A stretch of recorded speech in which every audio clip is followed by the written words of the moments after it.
Eu tenho falado aqui no canal a respeito da importância de conhecer o ensino das 7 festas do Senhor para saber o que Jesus falou em algumas de suas parábolas escatológicas.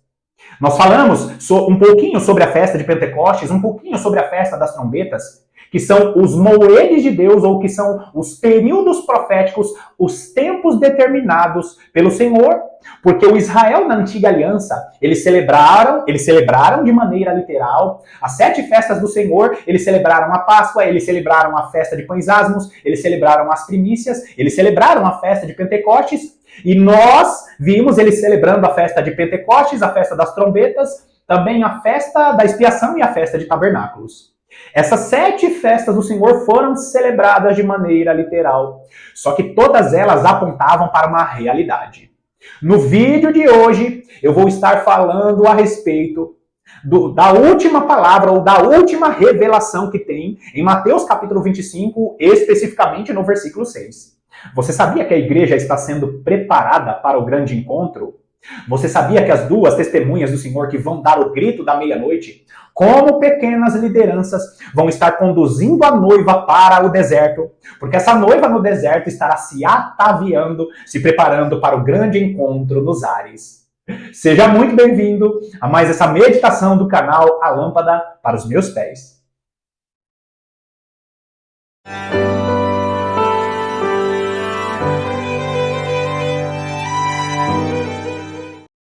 Uma das coisas que eu mais amo na palavra de Deus é que ela está toda conectada.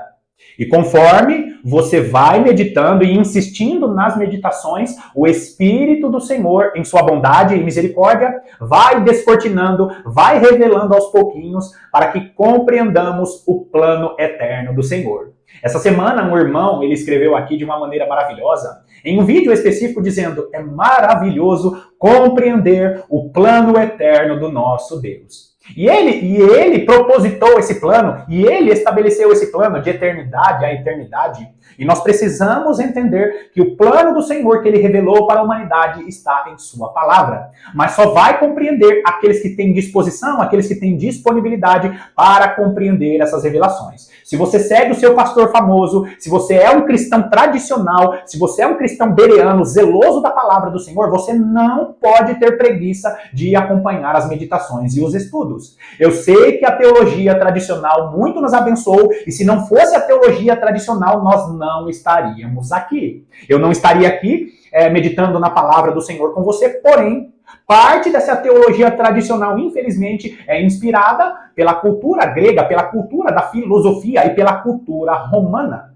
Agora, queridos, nós precisamos olhar para a lei, para os salmos e os profetas e saber que Jesus Cristo, em suas parábolas, ele deixou algumas palavras em específico para que conectemos essas palavras e essas revelações com as palavras da lei, dos salmos e dos profetas. Primeiro, vai lá comigo em Mateus capítulo 25, mais uma vez, Mateus capítulo 25, nós vamos ler hoje, incansavelmente, o versículo 6, que diz assim: mas, à meia-noite, ouviu-se um grito, eis o noivo, saí ao seu encontro. Como eu falei nos vídeos anteriores, existem revelações na palavra meia-noite, na palavra grito, e agora, no vídeo de hoje, nós falaremos das revelações dentro dessa palavra encontro. Porque todas essas 3 palavras que eu deixei essas palavras marcadas aí na sua tela, são palavras que nos conectam com a lei, com os salmos e os profetas. Não adianta você olhar para o original grego e dizer: não, mas o grego diz isso. Queridos, o grego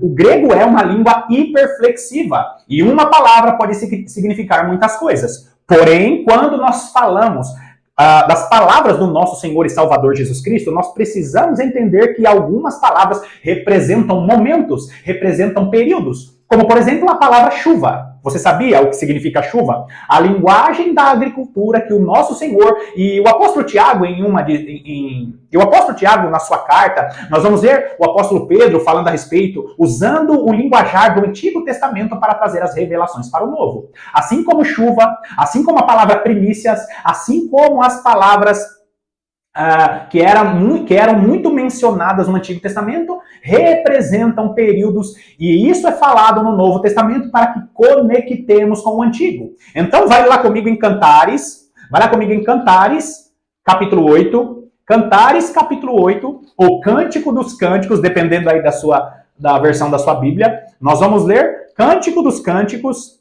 ou Cantares de Salomão, capítulo 8, nós vamos ler dos versículos 5 até o versículo 7. Presta bastante atenção aqui, que esse é um texto riquíssimo. Eu fiz até algumas anotações aqui, porque tem muita revelação.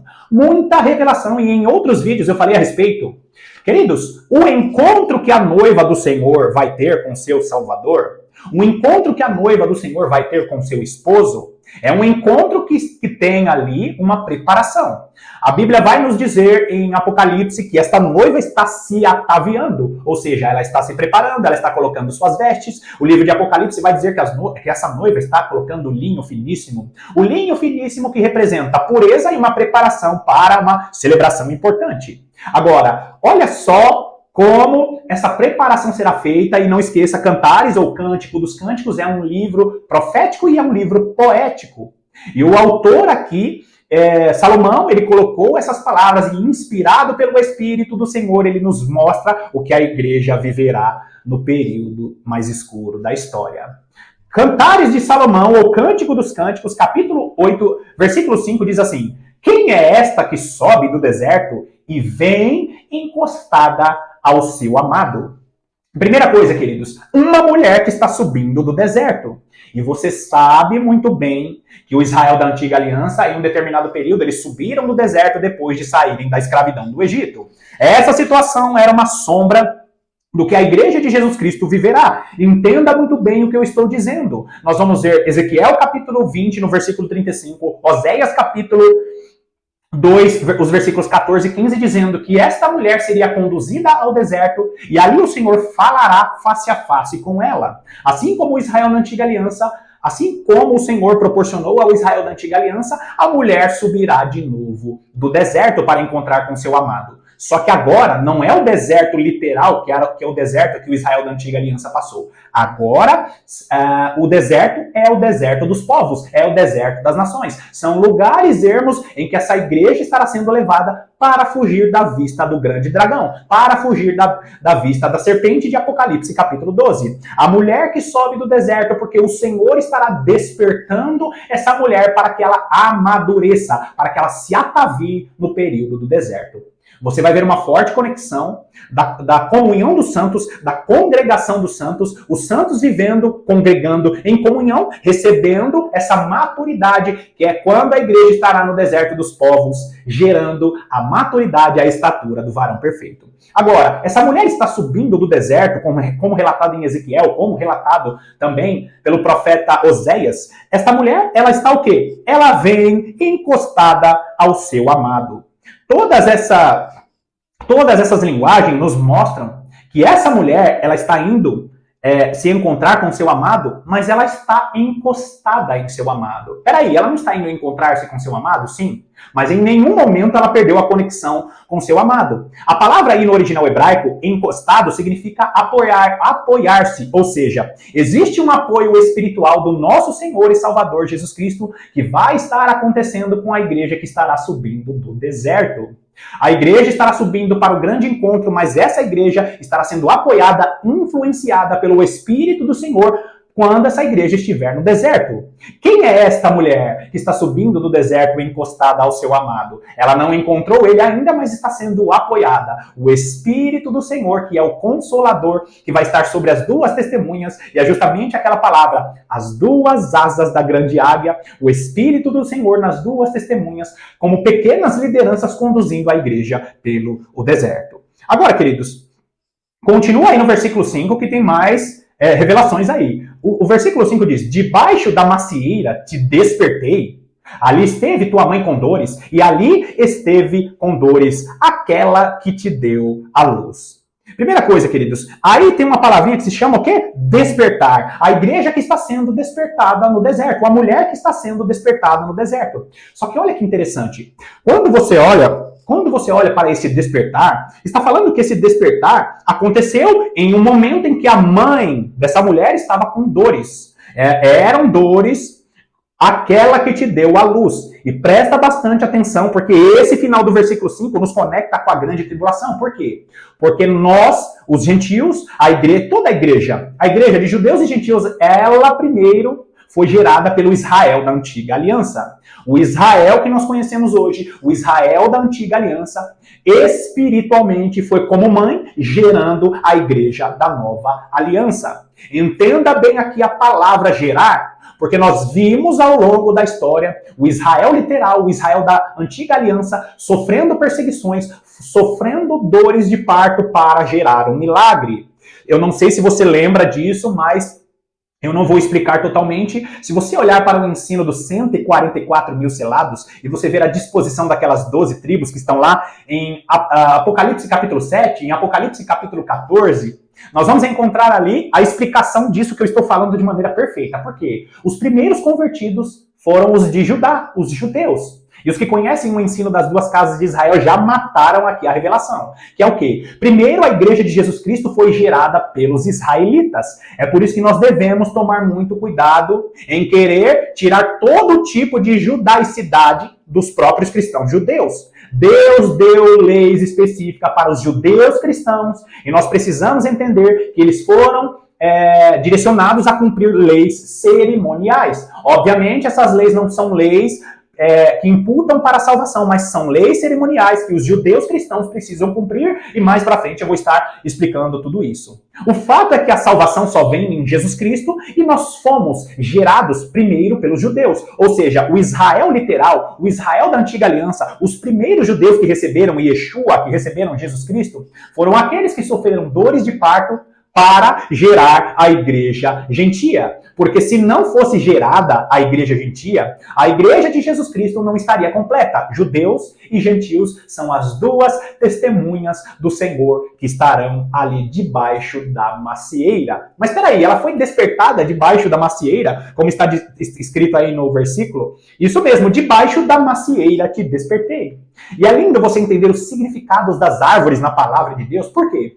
Porque árvores na palavra de Deus representam nações. Por exemplo, você vai encontrar em alguns textos Israel sendo chamado de figueira, às vezes Israel é chamado de videira, e muitas outras árvores, inclusive em outros textos bíblicos, as outras árvores fazendo referências às nações. Quando ele fala, te despertei debaixo da macieira, o que ele está dizendo? Olha, não é a figueira que é Israel, eu te despertei no meio das árvores que são as nações. Ou seja, a igreja que foi despertada pelo Senhor Deus para fazer parte da nova aliança. Queridos, o apóstolo Paulo vai explicar esse despertar e essa união, quando essa mulher ela tem dores de parto, e agora os judeus são enxertados na boa oliveira. Só que antes dos judeus serem enxertados na boa oliveira, antes dos gentios serem enxertados na boa oliveira, esses gentios, eles foram despertados das nações. O Senhor Deus, ele estabeleceu a sua igreja despertando o seu povo das nações. É por isso que é lindo você ver como o Senhor orquestrou um plano maravilhoso através do Reino do Norte, aquelas 10 tribos que se misturaram com a Assíria e surgiu o povo samaritano e tem ali a salvação dos gentios. O Senhor desperta a sua igreja do meio das nações. Te despertei debaixo da macieira, te despertei debaixo das árvores que não são Israel, que são as outras árvores, que são as outras nações. O Senhor está despertando hoje a sua igreja das nações. Por isso que hoje nós vamos encontrar cristãos de várias nacionalidades, porque o Senhor estabeleceu a sua noiva debaixo das árvores que são as nações. Está despertando o seu povo debaixo das nações para que todas essas outras árvores façam parte da boa oliveira. Nós somos enxertados no Israel para que sejamos essa oliveira. Queridos, nós estamos sendo enxertados junto com os judeus e no final dos tempos, no período da grande tribulação, nós veremos os judeus sendo despertos porque acontecerá a plenitude dos judeus.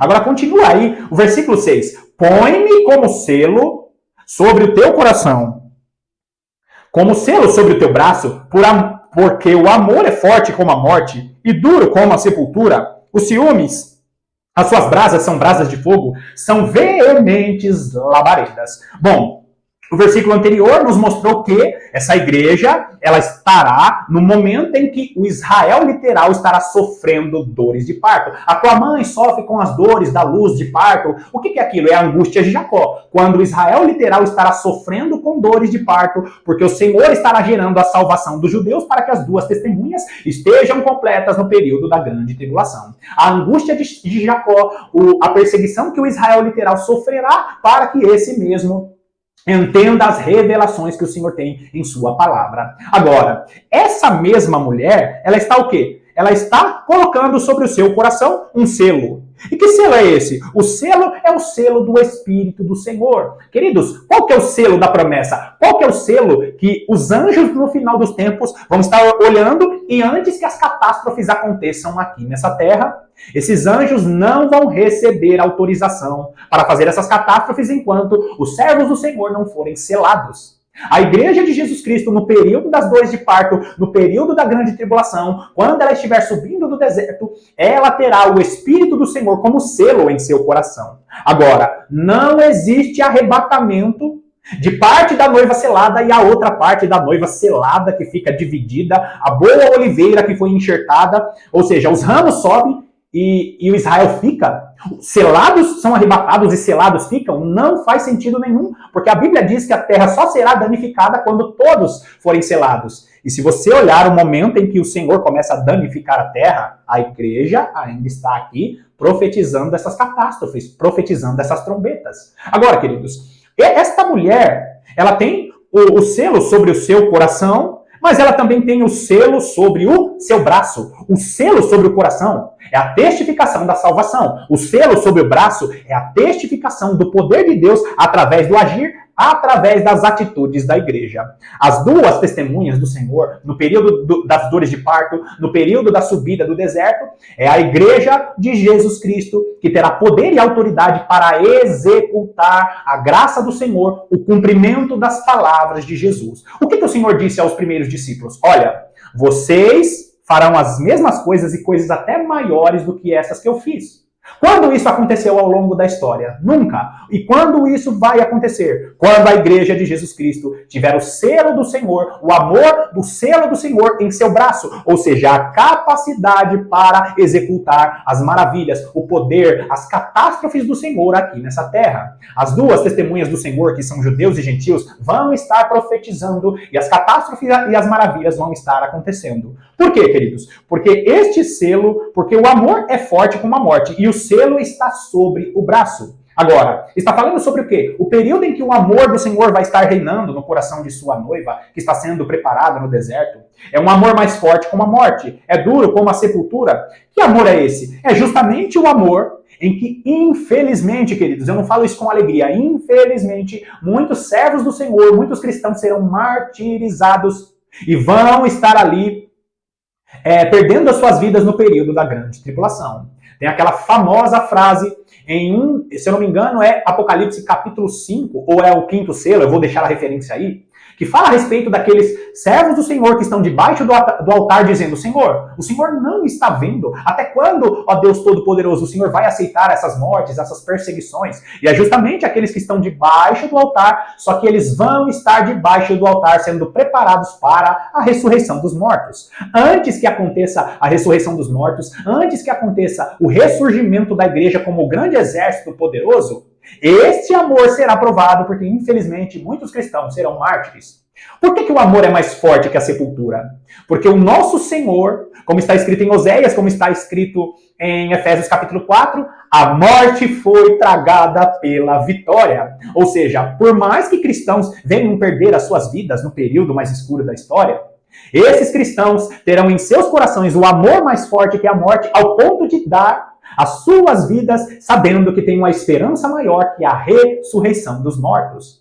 1 Coríntios capítulo 15 vai explicar ali é um texto, um capítulo falando só sobre ressurreição dos mortos. Tem muitos cristãos que usam ali em um abrir e piscar de olhos, pensando que ali está falando sobre o arrebatamento. 1 Coríntios capítulo 15 Todo o capítulo é dedicado para falar sobre a ressurreição dos mortos e a transformação dos corpos daqueles que serão ressuscitados. E o que acontece ali, em um abrir e fechar de olhos, não é o arrebatamento, é a transformação dos corpos daqueles que vão ser ressuscitados, os ressurretos do Senhor. Então, quando nós olhamos para esse amor que é mais forte que a sepultura, que é mais forte que a morte, é justamente o amor que estará nos corações das testemunhas do Senhor, que não vão temer a morte e vão estar anunciando o dia da expiação, a volta do nosso Senhor e Salvador Jesus Cristo. E esse amor, ele tem brasas, são brasas de fogo, são veementes labaredas, as labaredas do Espírito do Senhor, que é o grande poder, que é a grande autoridade, que nós vimos parte disso no início da igreja primitiva e nós veremos no final da igreja, no período da grande tribulação. Agora, queridos, vai comigo no versículo 7. Versículo 7 diz: as muitas águas não poderiam apagar o amor, nem os rios afogá-lo. Ainda que alguém desse todos os bens de sua casa pelo amor, seria de todo desprezado. Aqui está falando a respeito das muitas águas. Como eu falei no início do vídeo, esse é um texto poético, porém profético.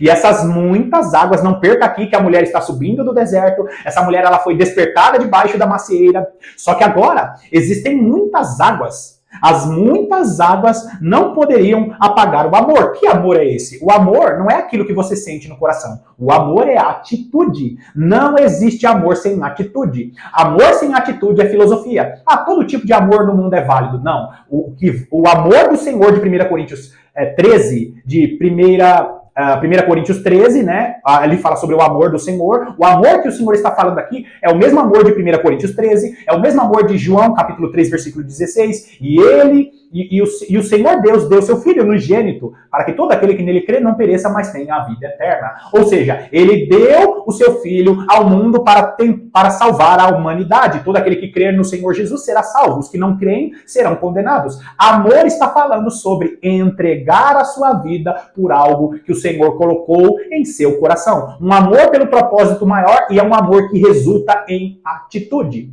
Amor só de lábio, amor só de coraçãozinho na internet é um amor inspirado pela filosofia.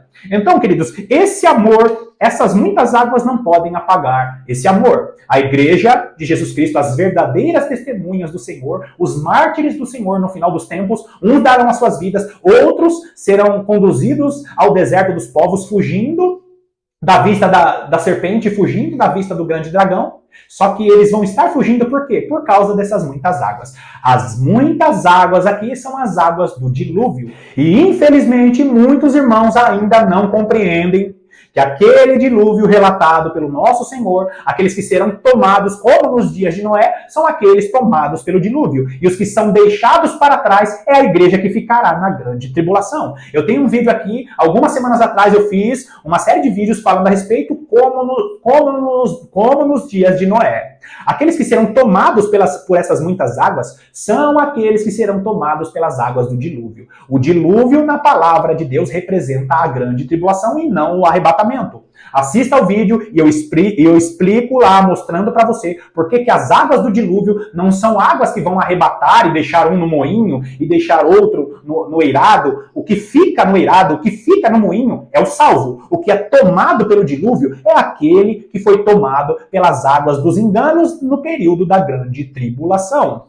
Agora, essas muitas águas não podem apagar esse amor. E olha a diferença, queridos. Que tremendo isso. Nem os rios afogá-lo. Peraí. As muitas águas é uma classe. É uma classe de correntezas. E os rios são outra classe de correntezas. O que eu quero dizer isso para você? As muitas águas que representam as águas do dilúvio são as águas do dilúvio que representam a grande tribulação. As águas que estará tomando aqueles que são ímpios e deixando os que são salvos porque a igreja de Cristo será protegida na grande tribulação.